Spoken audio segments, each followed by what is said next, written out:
let's say practical oriented subject, because anything that you learn about vehicle dynamics is only applicable when you start applying them at a practical basis. Okay, so let's begin.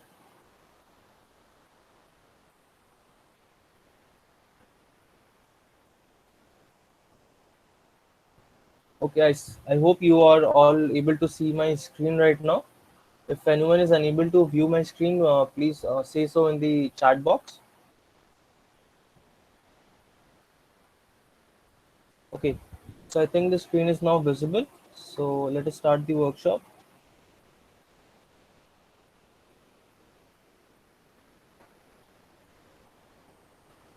We just quickly open.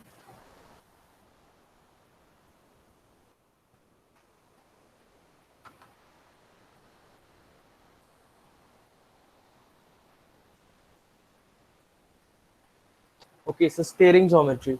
So as many of you might have already know what is steering system. So a steering system's basic objective is to steer the car in the direction as per the input given by the driver or the customer, as we can also say. So the basic job is you have to move your car through different directions. Now this is achieved by various complex systems. So number one is the steering system. Now the steering system will consist of a steering wheel. Then if it's a power steering system, you'll have additional components. But let's consider a normal mechanical steering system. So you'll have your steering wheel, you have your wheel assembly and your tires. These are your control arms, and of course you'll have a rack and pinion style steering system. So based upon the input that you give in your steering wheel, the wheels will rotate to one direction or the other. Now, when you're studying vehicle dynamics, it is our duty to understand, like, suppose if we are giving a certain input, let's say towards the, if you're trying to take a left-hand turn, and we are giving a direction in the steering wheel to the left side, how the vehicle is going to behave during that turn. Now, in previous days when the automobile industry was just beginning, so at that time the concept of steering wasn't particularly well developed. So basically we the steering system used to look somewhat like this.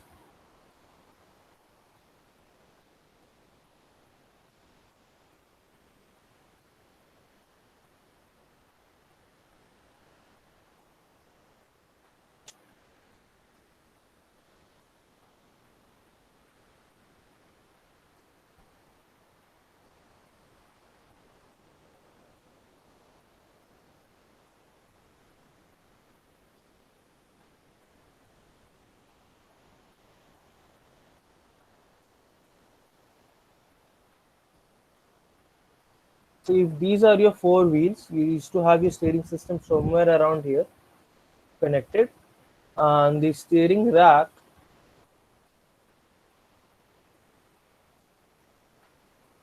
used to be mounted parallel. Now the biggest downside to this is that both these wheels, when turned into a left turn, they both these wheels, when you're giving a left hand side input, used to turn by the exact same amount. However, as you can see, if you're taking a left turn, you'll see that the inside of the turn has a different radius compared to the outside of the turn. So basically what that means is that the outside wheel has to cover a larger distance as compared to the inside wheel. But since both wheels were turning by the same amount, the same angle, what used to happen? One tire used to scrub against the surface of the road. Now, due to this scrubbing, what used to happen? Used to have huge amounts of wear and tear. Now, because of this wear and tear, the tire's life was reduced drastically. As a result, people were only able to travel short distances, and long distance travel wasn't possible because of the durability of the tire wasn't desirable for long distance travel. So basically what engineers came up with is called as the Ackermann principle.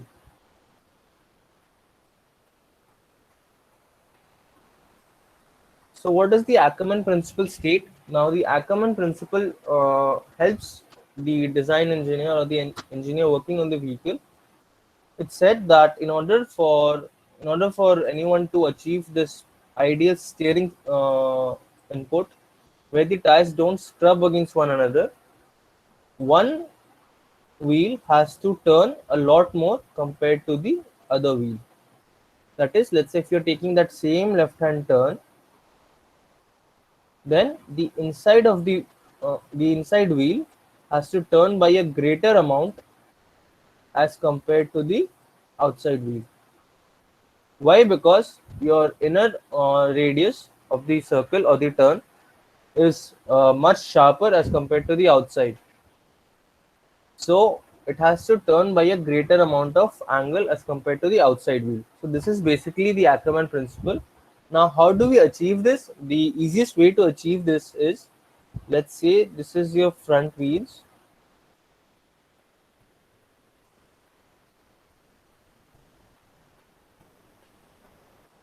This is your steering rack. So in normal cases, what we were doing is we were mounting it straight to the wheel assembly. Let's say this is your hub and knuckle assembly.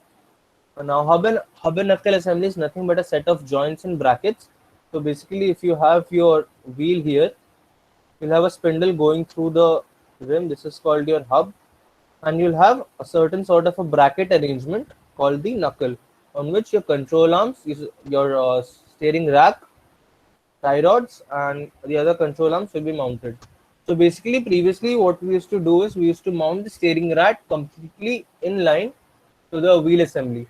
However, with the introduction of Ackermann principle, we introduced a steering linkage like this to the steering rack. Now, what this allowed us to do is turn the one of the wheels, let's say the inner wheel, more than the outer wheel. So as a result, what we achieved was the inner wheel was able to take the sharp turn much easily as compared to the outside wheel. So how do we figure out what is the ideal angle for this steering linkage? Because we're all engineers and we don't do stuff by intuition, but we design stuff based on calculations and accurate measurements. So the easiest way to find out the steering angle is, let's say you have this vehicle of a certain wheelbase. Wheelbase is nothing but the distance between the front left and the rear left tires, and of a certain track width. Track width is nothing but the distance between the left tire and the right tire. Now, let's say if you have a vehicle of a certain wheelbase and a certain track width, so the ideal steering arm angle when traced backwards. Now, you're tracing an imaginary line towards the rear end of the car.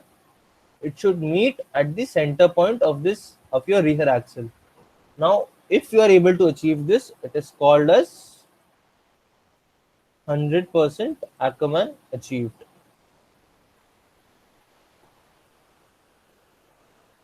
However, let's say due to some packaging restrictions or some other design constraints, you're not able to achieve this. Let's say your meeting point is somewhere around here, then your Ackermann percentage will be less than 100. And if you're overachieving it, let's say it's crossing this ideal point, then it will be more. You'll have an Ackermann percentage of more than 100. Now it is the ideal condition is 100%. So if you are a design engineer or a vehicle dynamics engineer, then your goal should be to be as close as to the 100 mark as possible. Let's say at least above 90 percentage, because then you'll have a really good control over the vehicle. Now, based upon your Ackermann percentage, another thing that gets determined is your understeer and oversteer conditions. So what is understeer and oversteer? So let me quickly show you by your diagram. So let's say if this is your turn, this is your vehicle. Your vehicle is trying to take the left hand side turn like this. Now, instead of taking this turn, if you are going, let's say your car is trying to go straight, it is not, it is resisting this left hand motion, then this condition is called as understeer. And let's say if you have this condition and this is your vehicle body, and if you are, let's say, taking a two let's say the you have the input, the left hand side input you have given, is the results are more than what you expect. Let's say, so you're taking an even sharper turn. So what will happen? The front of the car will go completely towards the inside of the turn, and the rear of the car will start going outwards. So this condition is called as oversteer. Now, the drifting videos that you see online, or the drifting competitions, or even in movies, so they utilize this oversteer function of vehicles. Now, when it comes to making a decision like what to go for, should we go for understeer or oversteer or neutral steering? Of course, neutral steering will be the better option. But again, if you're going for motorsport applications, there are some drivers who are able to, let's say, maximize the car's performance based upon their understeer or oversteer conditions. So it's completely based upon your target audience. Let's say if you want to build a safe vehicle for the let's say commercial purposes or domestic vehicles, so you'll try to go for the safer option, which makes the driver feel more safe and confident, which is your neutral steer. And otherwise, if you're going for, let's say, racing applications, motorsport applications, then you can play with oversteer or understeer based upon your driver's preferences. Now, coming to again racing applications. Now, in most cases, what happens? Let's say if we are taking a left turn, so you'll have different amount of load on the left or the inner wheel, and different amount of load on the outer wheel. Now in Ackerman, what we have seen is that the inner wheel turns more than the outside wheel. Now, why is it necessary that only the inner wheel should turn more? Why shouldn't we say that the outer wheel should turn more? This is a basic question which most people will have. Now, the reason for this being is, when you have a sharp turn or a slow turn, what will happen? The inside wheel gets loaded more. It experiences a greater amount of force acting on it. As a result, it is required to turn the steering wheel more. Now, one thing you have to remember as a rule of thumb is, greater the load,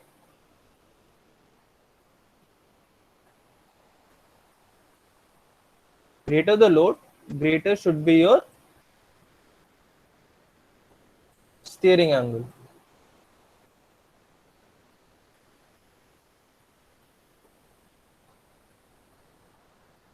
So for low speed corners, when your inner wheel is getting loaded more, you need to turn the inner wheel by a greater amount. As a result, we use the Ackerman principle. However, not all corners, it is not necessary that all corners that you encounter on the road or on the circuit or on different tracks will be of the same amplitude.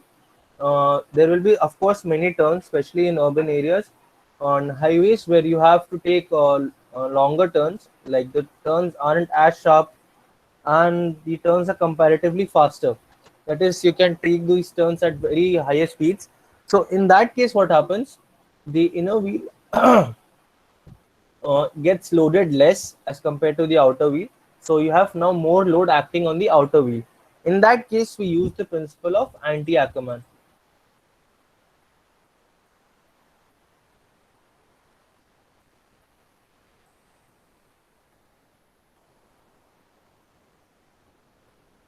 So what is anti-Ackerman? Anti-Ackerman is exactly the same principle as Ackerman, only it's like a mirror image of the Ackerman principle.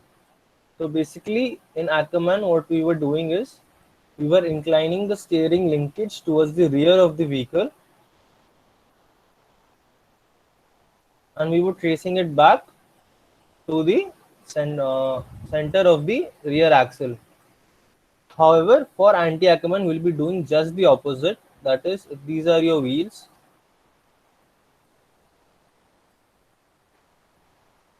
then your steering linkage will be inclined forwards.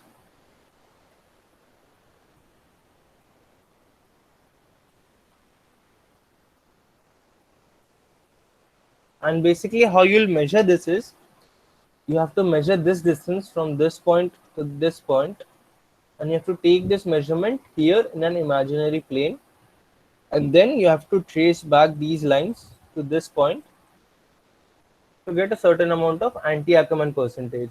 So it's basically your choice. It's completely the design engineer, the vehicle dynamics engineer's choice, which Ackerman he wants to go with, whether he wants to go for Ackerman or he wants to go for anti-Ackerman, based upon the application he's building the car for. If it's for racing applications, where you'll have fast corners, and there is the speed will be mostly above 70 kilometers an hour, 80 kilometers an hour in the high speed range.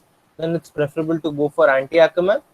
And if you are going for low speed corners, then of course the traditional Ackermann is preferable.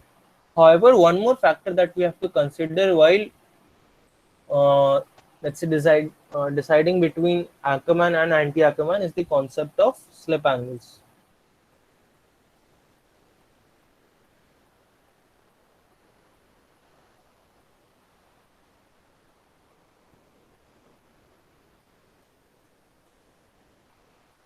So this is your normal Ackermann percentage and anti-Ackermann. Now discussing slip angles. So what are slip angles? Now slip angle is nothing but the tire is not a rigid body. It is subjected to deformation upon load, upon subjugation of load. So if a tire is subjected to load, so it has a tendency to deform. This results in slippage. That is, let's say if you're taking again a left hand side turn, and this is the direction you want your vehicle to go. However, due to the slip angle, due to the deformation and the tire properties, what will happen? The tire will not completely follow this direction, but there will be a slight deflection. So instead, if even if your wheel is pointing in this direction, the car will start going towards this direction, and this difference is called a slip angle. So while considering your Ackermann and anti-Ackermann, you also have to consider slip angles. Why? Because let's say if you plot a graph like this,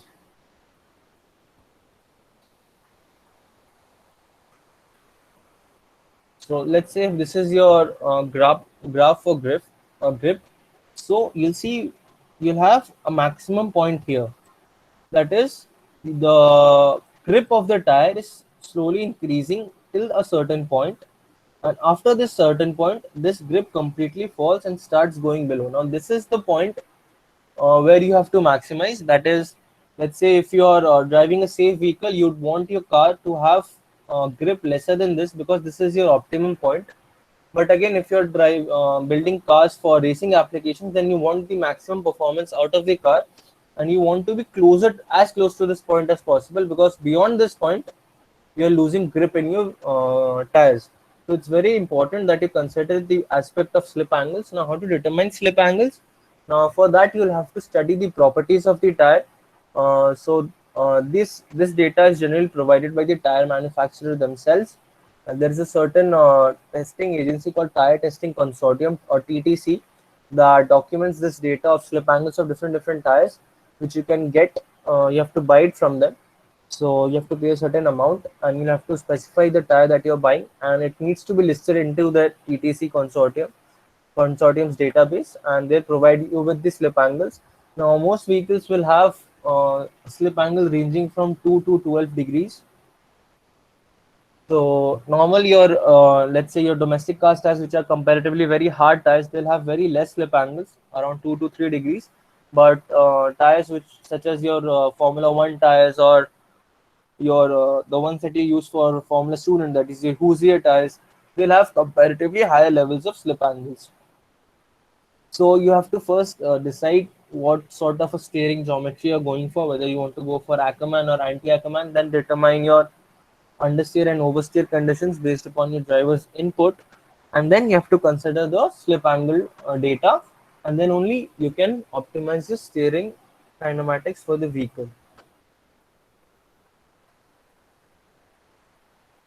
Now, as you can see through a diagram here, this is how slip angles operate. So basically the blue line here represents the direction that your car wants to travel, the driver wants to travel, and yellow represents the data in which the car is actually traveling.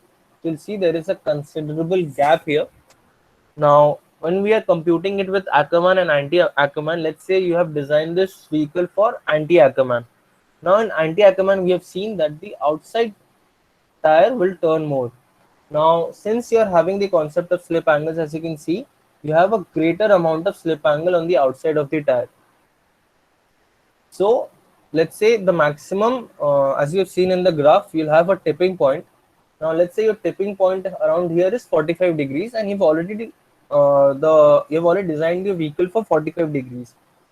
of turns during turns. Now, in normal conditions, your tire is already undergoing 45 degrees, but due to the slip angle, this 45 now gets increased to, let's say, 52 or 53. Or let's say if you're having 7 to 8 degrees of slip angle, then what will happen is the outside tire will start losing grip, because this tire and your entire suspension geometry was designed in order to sustain 45 degrees of wheel turn, but now you're experiencing 52, 53, 54 degrees of turn, so the outside tire will start slipping.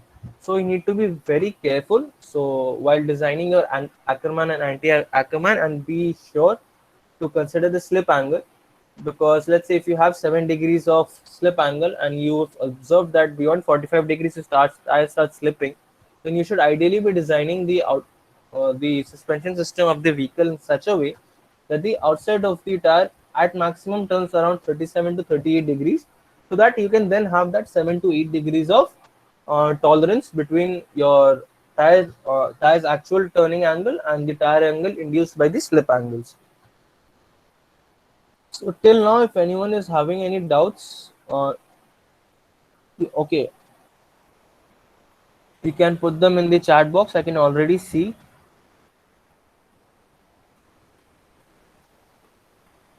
Should the intersection point of the Ackerman geometry be at the rear axle? Yes, the intersection point of the Ackerman geometry should actually be at the center point of the rear axle. Which tire is easy to work with as far as steering geometry is concerned? Actually, there is no specific tire that is easy to work with. It totally depends upon your goals, because let's say if you have racing applications, then if I say, let's say, normally your domestic tires are easy to work with, then I'd be completely lying, because if you are again using those tires for motorsport applications, it will be a mismatch. So it totally depends upon what you are aiming for. Let's say if you're aiming for domestic tires, domestic applications, then of course you'll use your normal all-weather tires. But if you are going for motorsport applications, then you'll try to go for a softer compound which offers more grip.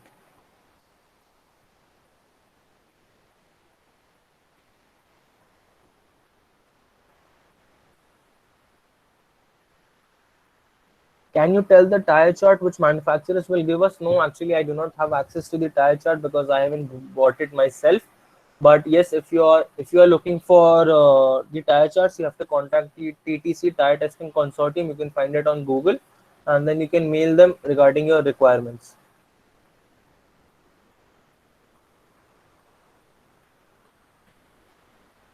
Okay, so I'm getting a few questions from Baha and Formula Student. Now, this totally depends upon your car's speed.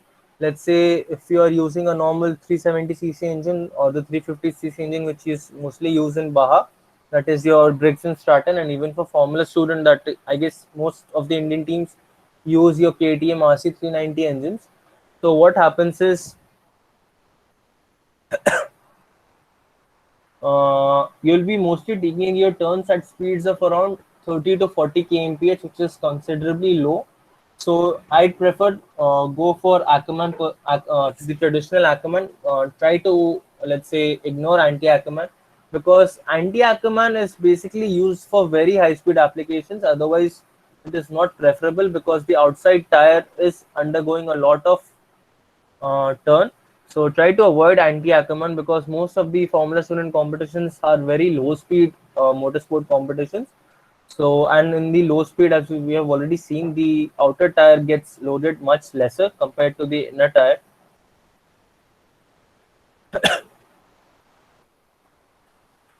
So, in my opinion, if you are going for Formula Student in Baja, try to go for the traditional Ackerman principle and not anti-Ackerman.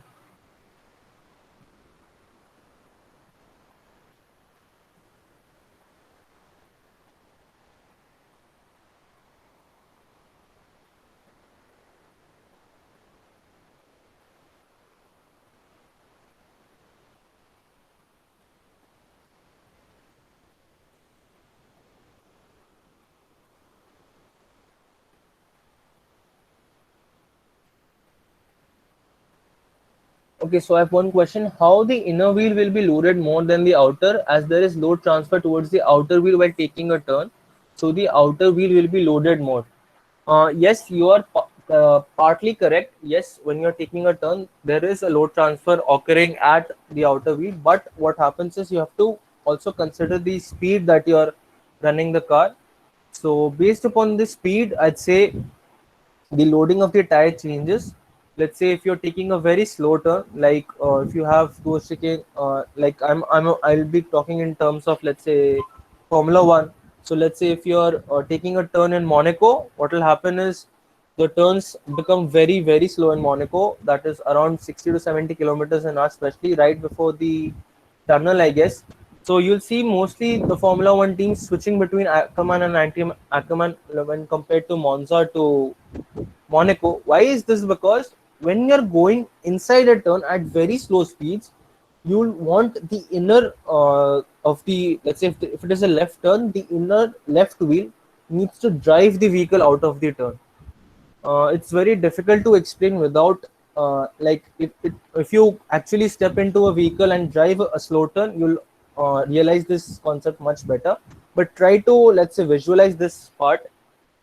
This is not completely theory, because I've already said again and again, vehicle dynamics is more related to practicality. So if you step into a vehicle and take a turn at a very slow speed, you'll realize that the car is trying to get into the turn and not fall out of the turn due to inertia. But if you're going, let's say, at a very high speeds, what will happen? Then you'll feel that inertial effect which you're talking about, that the outside your car will try to go outside of the turn. You'll feel the inertial forces pulling you to the other side. Let's say if you're taking a left hand turn, you'll feel the inertial forces try to push you to the right. That is what we see in most cases. But that is only applicable when you're very high speeds. At very low speeds, let's say 30 kilometers an hour, 20 kilometers an hour, you won't at all feel that inertial, let's say, the change. You won't feel that your body is trying to move towards the right hand side. So that is why I was saying that based upon the speed, you should be deciding your Ackerman and anti-Ackerman. If you're going for high-speed applications, of course, it should be that you go for anti-Ackerman. Unless, until then, Ackerman is the most preferred steering geometry. As you told, we should use anti-Ackerman for high speed. So can you tell us the speed range for which we can use anti-Ackerman geometry? Now, along with speed range, you'll also have to consider how sharp the turn is, because we have seen drivers take these sharp turns at very high speeds by introducing a lot of oversteer in their vehicle. So basically, they drift through the turns.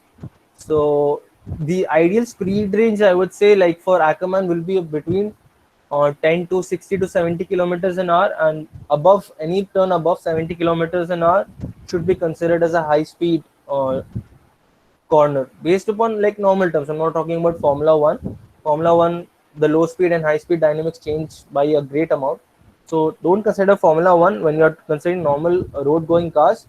So yes, any turn between 10 to 70 kilometers an hour is considered as a low speed turn, and if you're going for higher turns, higher speed turns, so it will be upwards of 70 to 100 kilometers an hour.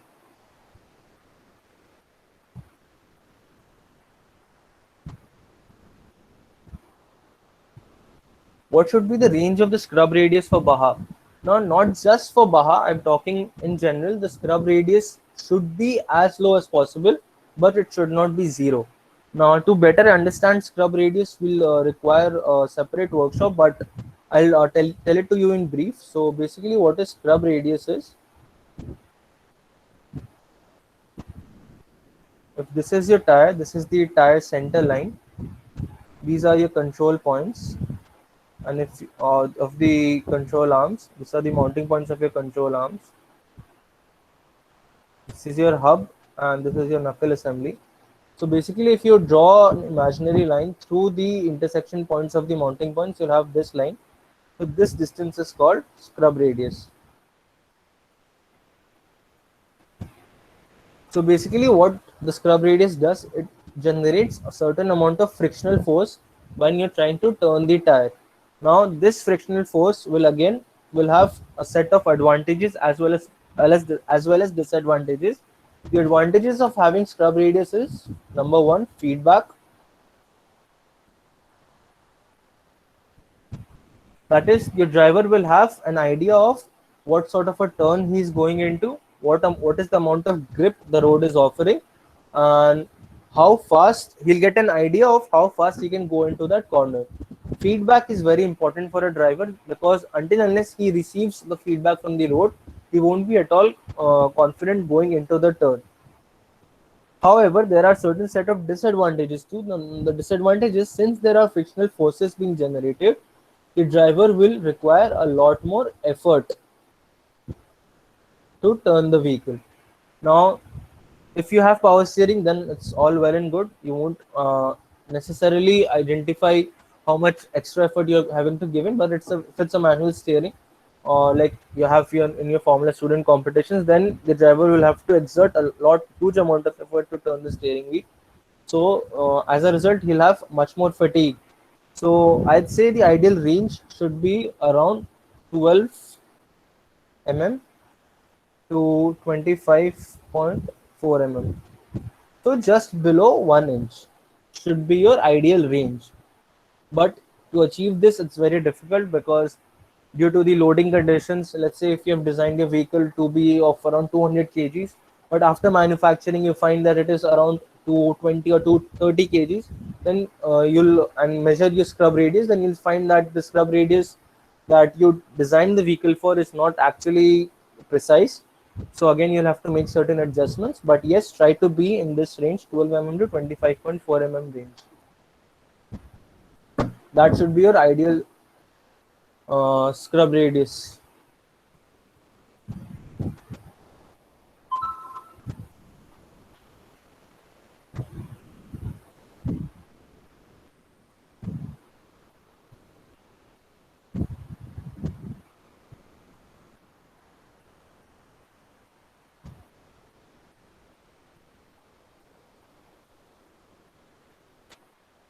Govind is asking, how does four-wheel drive affect steering? Now, I want you to be a little more precise with your question. Like, what do you want to know exactly? Like, how it affects your Ackerman or anti-Ackerman understeer, oversteer? Basically, what you're looking for when you're asking how does it affect steering?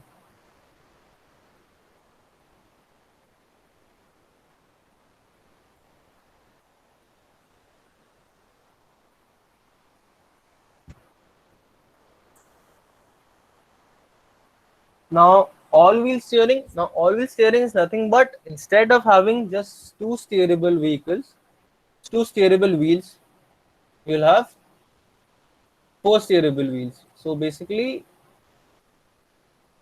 if this is your car,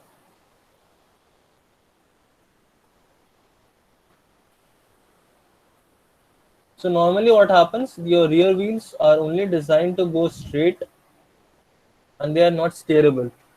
However, what happens because of this is that let's say the radius, the minimum radius the car can take a turn is minimized. So if you are having four wheel steering, what happens? Your car can take lot more sharper turns. This is especially effective while parking your vehicle. So while parking your vehicle, you require a lot of steering input. Now that will be reduced, because since all wheels are steering. Now basically how you achieve this is, if you have your steering wheel here, so you'll have to introduce a certain gearing mechanism here, which links the steering rack of the front with another steering rack to the back. So what will happen when you're turning your steering wheel here, your tires motion will move from left to right on the front as well as at the back. So your car will be able to take much more sharper turns as compared to cars with just front wheel steering. However, this mechanism becomes very complex for the car. So you'll only see the systems in very high end cars such as the Audi A8, and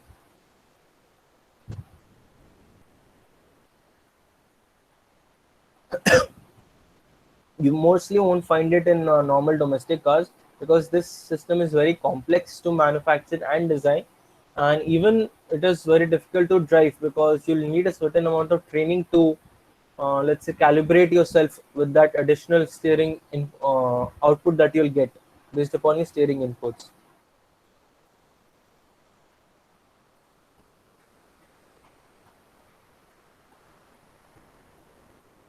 What steering mechanism is used these days?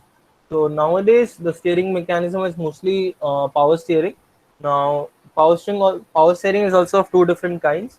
So one, you have the traditional power steering system based upon your fluid reservoirs and fluid pumps. But nowadays, due to this entire electrification trend that we are undergoing in the industry, we are seeing uh, more focus towards using electric motors and electric gear drives to initiate the power steering.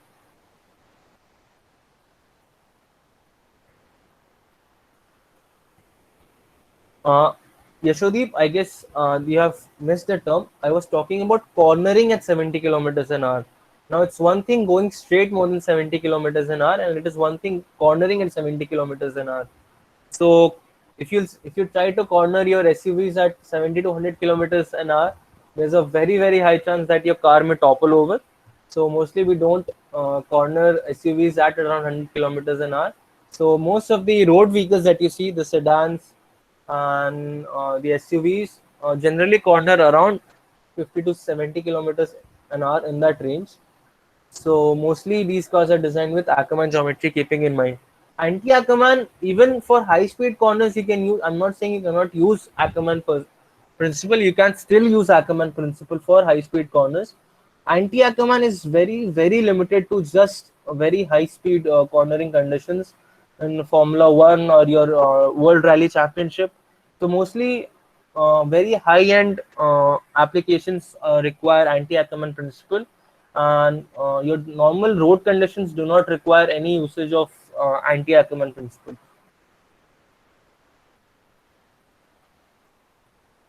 Your college, Sarthak, is participating in Baha. That is a very good thing.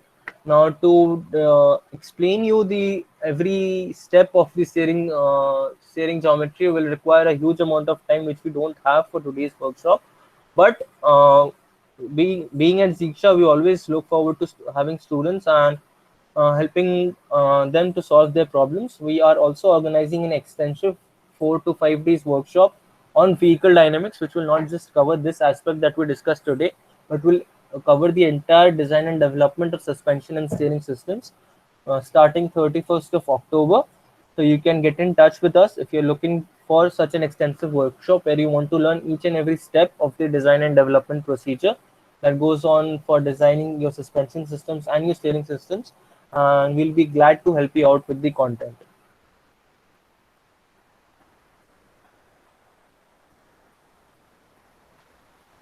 How does four-wheel drive affect steering? Now, okay, yeah. So how does four-wheel drive affect steering? Now, four-wheel drive is uh, a new concept that is being introduced in Baha. I've also been following this concept quite a lot. So they are trying to inculcate four-wheel driving into Baha because of the off-road applications four-wheel drive has. Now, the major, let's say, result that you'll feel while driving a four-wheel drive is you'll have a certain amount of oversteer. Why? Because since your rear wheels are also driving, what will happen is it will try to push the car into turn at a greater speed. So because the rear wheels are also driving, you'll have a good amount of traction. So what you can do is you'll have a huge amount of oversteer for four-wheel drive cars. And if you're designing your car for Baha, as I presume you are asking that question, so you need to be make sure that this oversteer condition is completely balanced out by introducing certain understeering components, like using a certain amount of camber caster to your vehicle, uh, and also utilizing Ackermann degrees properly and anti-Ackermann degrees properly.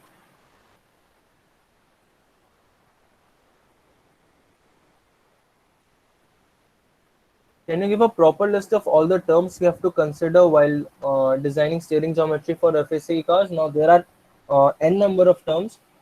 I can only just list out few of the terms. So you have basically the major things that you have to consider is your camber angles, caster angles, your kingpin inclination, your Ackermann percentage, then your turning circle radius, then your toe angles, and you have to also consider your anti-dive and anti-squat geometry.